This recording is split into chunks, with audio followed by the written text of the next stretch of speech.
বন্ধুরা, তোমরা সবাই কেমন আছো? আশা করি ভালো আছো। আমি কিন্তু একটুখানি খুব ভালো নেই। কেন জানো? আজ আমার ঘর একদম ফাঁকা। মেয়ে গেছে দুদিন ধরে, মানে আমার বাপের বাড়ি ওর মামা বাড়ি বেড়াতে। আজকে আসার কথা ছিল, সকালে বলেছে আসবে, কিন্তু এখন রাত 9টা বেজে গেছে, এখনো আসেনি। আমি ফোন করলাম, বললো যে রাত হয়ে গেছে। বাবা বললো রাত হয়ে গেছে, এখন আর যাবে না, সকালে যাবে।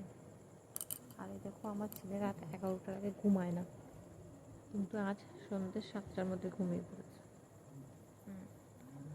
আর আমার পর দিনে কাজ করে, কিন্তু এখন আবার রাতে গেছে কাজে সন্ধ্যে থেকে। পুরো ঘরটা আমার ফাঁকা, একদমই ভালো লাগছে না। বলকে ফোন করছি বারে যে চলে আসো চলে আসো, বললো 9:30টার সময় আসবে। তো একা লাগছে, কি বলবো। সবসময় ভাবতাম যে ছেলে মেয়েগুলো এত জ্বালায়, ওরা যদি দুদিন না থাকে আমি একটু শান্তিতে থাকতে পারতাম।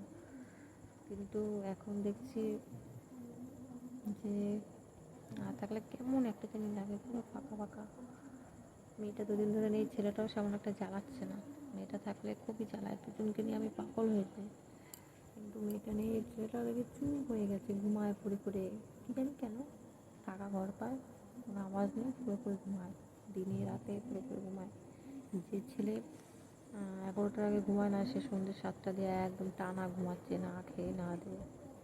কী বলবো আর ঘর পুরো ফাঁকা, চারিদিকটা দেখো পুরো ফাঁকা, কেউ নেই ঘরে। এই যে ছেলে ঘুমাচ্ছে এখানে, নিজের ঘর, কী করবো, ভালো লাগছে না।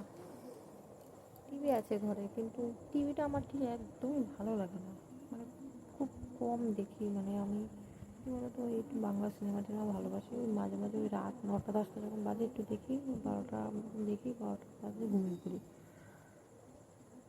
ফোনও সেমন একটা আমি দেখতে পাই না, কেননা আমার ছেলেটা অতিরিক্ত জ্বালায়, ফোন সেভাবে আমার ধরা হয় না।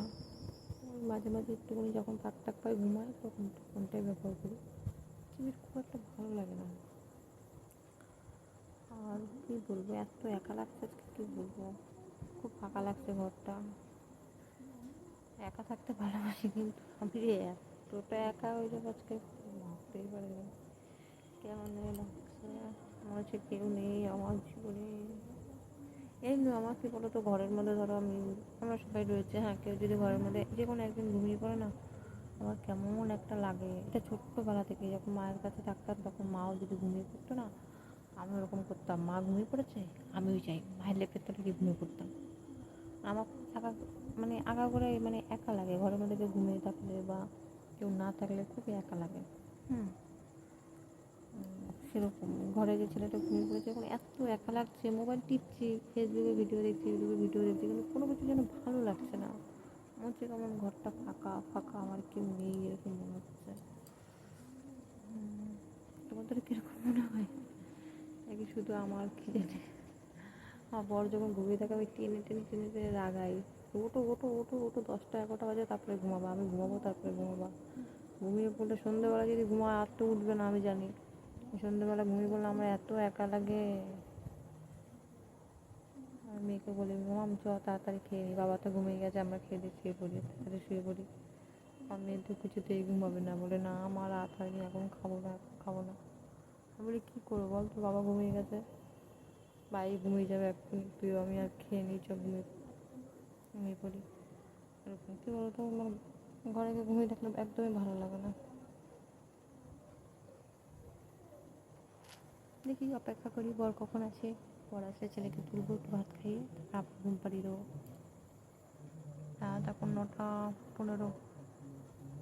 ওকে বন্ধুরা, তোমাদের তাড়াতাড়ি বলে দিচ্ছি গুড নাইট, বাই বাই, সবাই ভালো থেকো, টাটা।